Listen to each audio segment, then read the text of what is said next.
This is Seam Notes, luxury from the inside out. Taste, standards, and the decisions nobody sees. So, what are we talking about today? The unanswered text. Okay. What do you mean by that? The event is not a wound. It's our perception. Okay. So we're talking perception versus reality, right?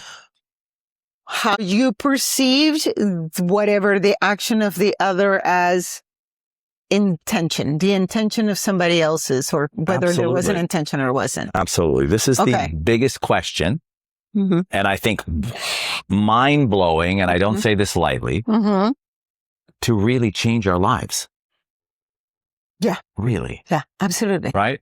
So you know how they say, and I say it, it should be printed on a t-shirt, change your mind, change your world. Sure. We're talking perception, right? Mm-hmm. It's all perception. Mm-hmm. And what that means is if we can really examine the perception of something and see that it's not fixed, we are not fixed.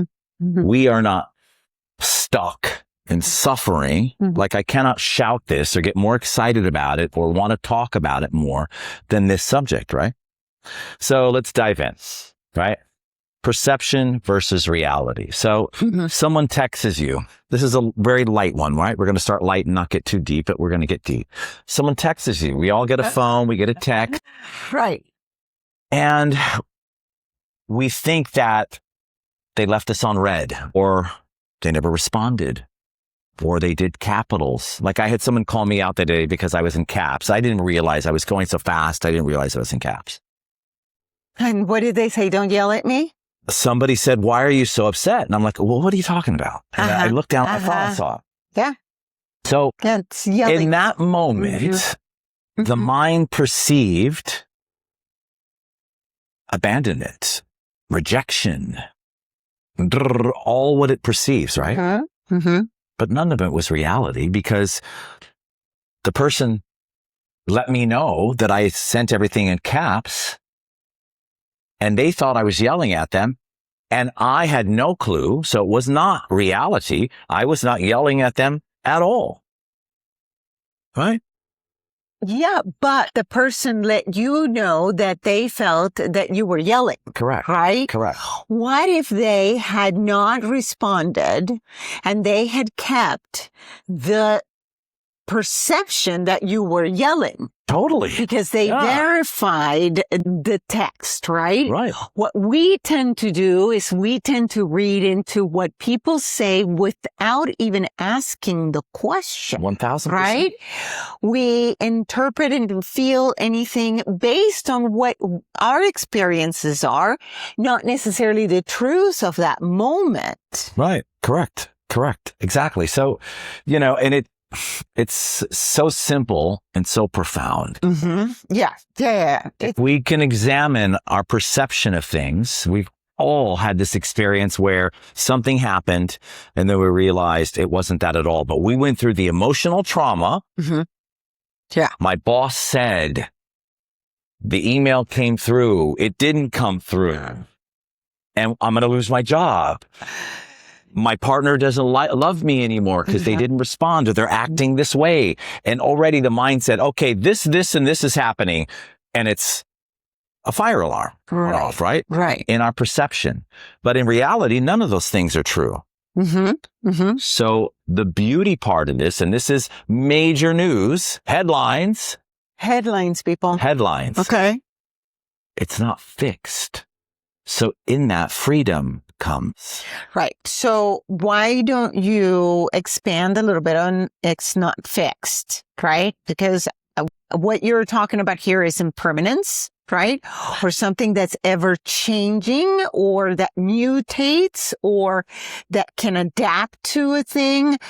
Sometimes when we hear fixed, some people don't really get the interpretation of fixed as being like in one space only. So lightly touch on that if you can.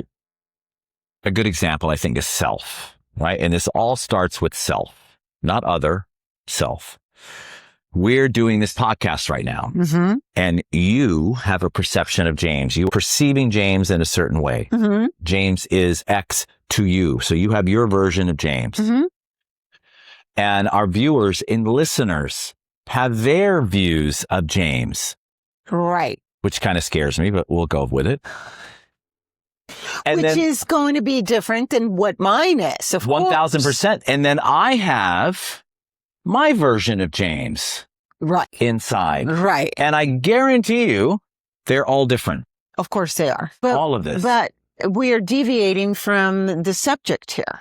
But we really think, if we were to be honest with ourselves, we have all had an experience of self being something, right? So I can tell you that I've had fear come over me and saying, I'm an afraid person right now, or I am a hurt person. That's what I'm identifying with, the hurt. But we feel I'm hurt. Okay. Right?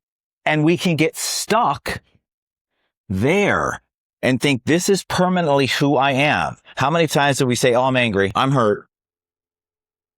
See, but I think that these are two different things. Even though they're very similar, I think that they're two different things, at least for me. So what I hear you say, right, is I'm angry. So now I'm this angry person, right? Correct. And I am, whatever another emotion may be. I'm an angry person. I'm a lonely person. Identify with 1,000%. Okay. So in my experience, I had many years of anger that I didn't know were anger. I knew there was anger, but I never saw myself as an angry person. I never saw myself as that. I had anger at something and about something, right? But when you were sitting in it, when you were sitting in the anger, I wouldn't think of myself as an angry person. I was angry in that moment, but I didn't label myself an angry person.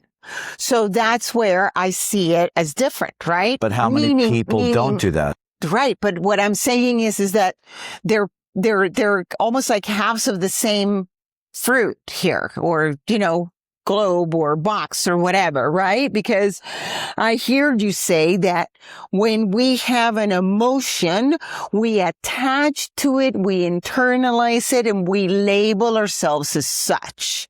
But I don't think that all of us have to. No, we don't have to at all. That's the point. No. But when we are saying it's fixed, right, is because we have now put that on there. But if we think about the fact that there are so many parts to who we are, right? So Absolutely. There's that angry one, and there's the happy one, and then there's the lazy one. If you want, I don't like to use that one. The one that likes to rest and have relaxation time. But I literally was really angry for many years, but I never considered myself an angry person. Right? Because that was not where I functioned from in the whole of the world. Was there an angry side, a part of me that was angry about certain things? Absolutely. Did you carry it with you in the other parts of you? How long did you carry that anger? Oh, that anger was around for decades. So my point would be... But I never labeled myself, because you're now talking about labeling yourself as well. You're saying that if you're angry, you're going to tell yourself you're an angry person. No. Because that was not the dominant. But you carried it for years. Yeah, it was in What if you could realize instantly this is just a perception? Yeah, but you have to process all of that. And drop it. You have to be able to process that and understand that that's what you're doing. Right? But we can do that. And it's just as simple as, yes, it's a lot. This is a big subject, right? And it's a lot to take in at once. But the simple fact is, what we perceive to be is not the reality of the situation, the thing, self. And again, that's why I think that it seems a little bit of a deviation from where we started, because we're talking about how we are labeling ourselves versus how we're interpreting the thing. right? So what do I mean by that? If a person doesn't answer the text immediately and, and I go, oh my God, They don't do they not like want to me. hear from Yeah. me? Are they not interested in this? Did I say this incorrectly? Let me take a look at what I said. This is what I mean. This is not what I mean. Da da da da da da da da. I have actually a perfect example. The other day, I was having a text conversation with a client and I brought up a legal situation within the text. I said, legally, da da da da da da da. And the person said, well, who is it that you work for? It's blank company, isn't it? I'm sure I can also tell you what legal things you are encroaching on. And I was like, no. That's not what I'm saying. All I'm saying is that these are the laws and we need to obey them. I'm not threatening you. I'm just presenting you with the facts and letting you know what we need to do. How do you want to do it? Correct. In no way was I trying to threaten you, right? But the person immediately went on the defensive, right? It was after a few more texts that they were like, oh, okay, I get it that you weren't trying to do that. Right. Now I get it. But the immediate interpretation was I'm a victim, right? That came from that space or something similar to that. I'm not saying that that's exactly what it was, but it was that thing, right? And so are you saying that because at that moment he was the victim and seeing themselves as that person, that's why that reaction was there? Is that kind of what I'm hearing you say? Absolutely. In the moment, we believe we are sitting in the victim, the anger, the uncomfortability, whatever the feeling arises, we attach to it and immediately feel in that moment, this is who I am. Right. We're not labeling ourselves that, but we truly believe that because we're acting on it. Had he not felt that was, or this person had not felt that was the truth and that's what they were feeling, they wouldn't have got defensive with you.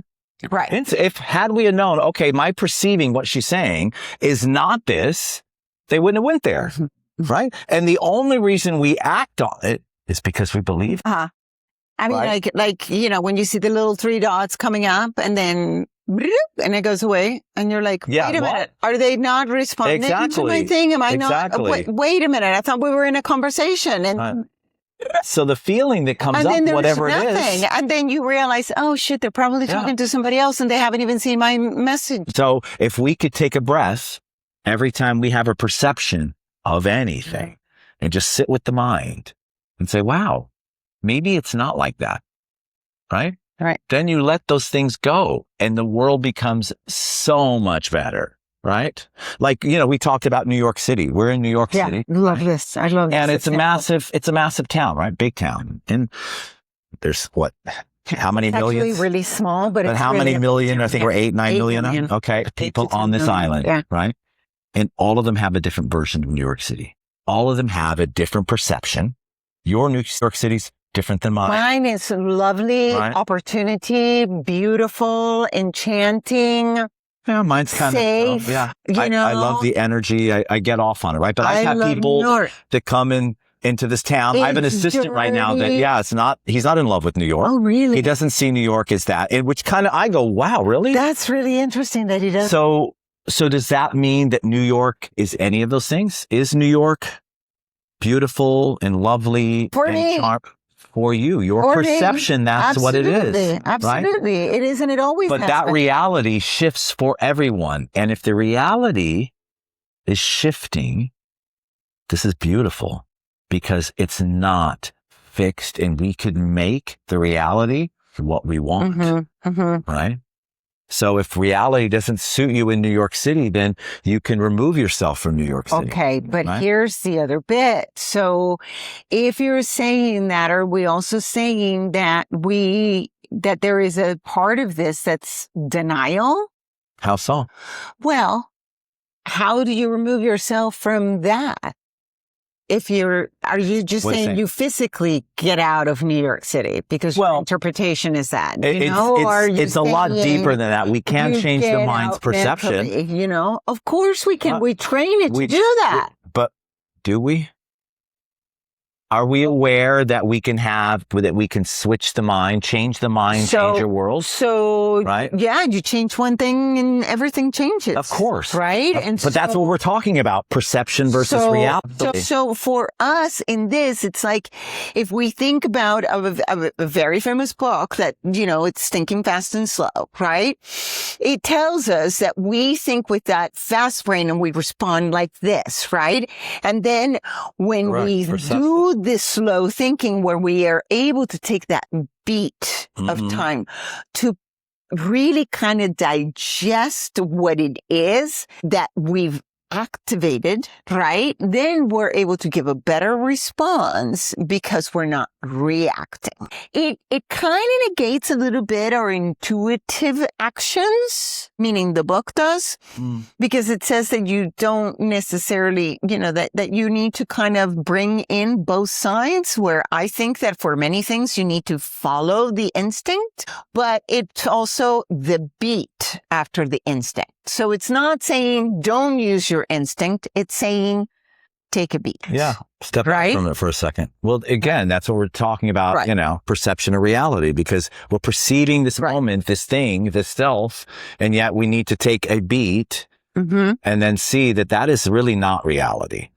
Right? And we do this constantly, guys, constantly. With everything. You think, I thought I had this way, and you were all riled up about it. And then all of a sudden you realize, you got the voicemail, you did get the email, you got the text, right. And you're like, oh, okay. And we do it with the guy at the pharmacy or the guy in the token booth, what used to be a token booth at the yeah, exactly. No more token booth. At the subway or, the taxi driver. We're in constant perceptions, right? Exactly. Of the reality. And so for me, the idea of creating a beautiful, positive, upbeat reality is always better than the alternative we all jump into. Yeah.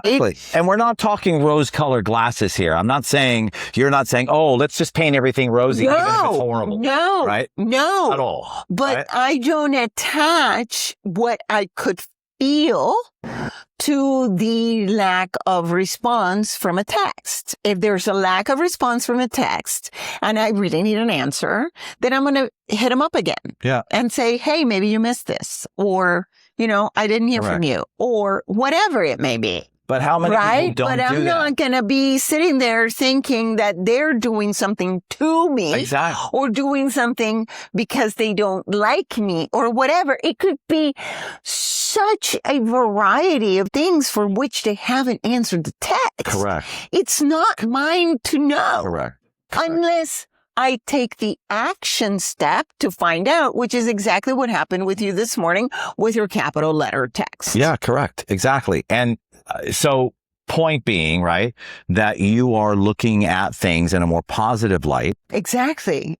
And that's where I often think that my personal luxury is that I have this ability to do that. Right?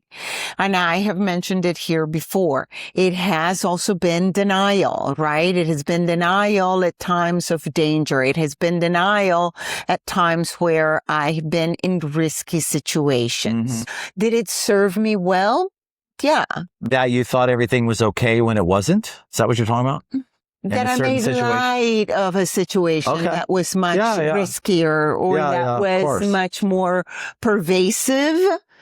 But that's where I was using the rose-colored glasses, right? So at times in my youth where it was less cemented, where it was less internalized, if you will, it was also a form of avoidance. But I embrace having that. I embrace being able to take a look at the stuff and be on that positive side of things versus catastrophizing or feeling a victim or thinking that it comes at me. Well, that's because using it wisdom. doesn't happen at me.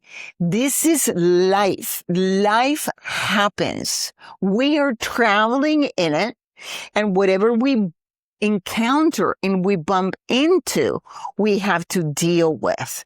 It's not why me, it's what do I do with this now? Correct. That's exactly it. How do I deal with this now? And I think a key word you said recently that keeps coming up for me while we're talking right now is wisdom.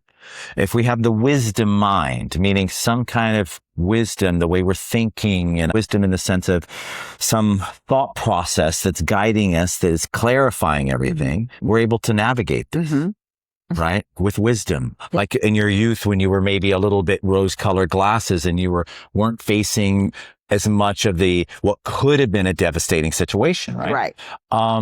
But with a wisdom mind, as an adult, we can really navigate that and kind of decipher, is this a perception or is this the reality of the situation? Right.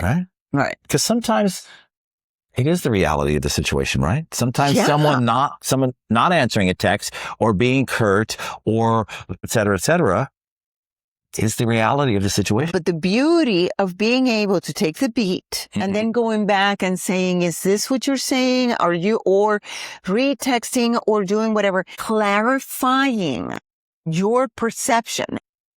Really, guys, just letting go of our perception of a thing, realizing, staying in the moment, yes, but the perception is not the reality. Yeah. Right? Yeah. In most cases. With self, especially, forget others and things, with self. Right. Because if we can really learn to do that with self, which is where we need to start doing it, where I've had to do it, right? Because I question myself when I go into this place, whatever it may be.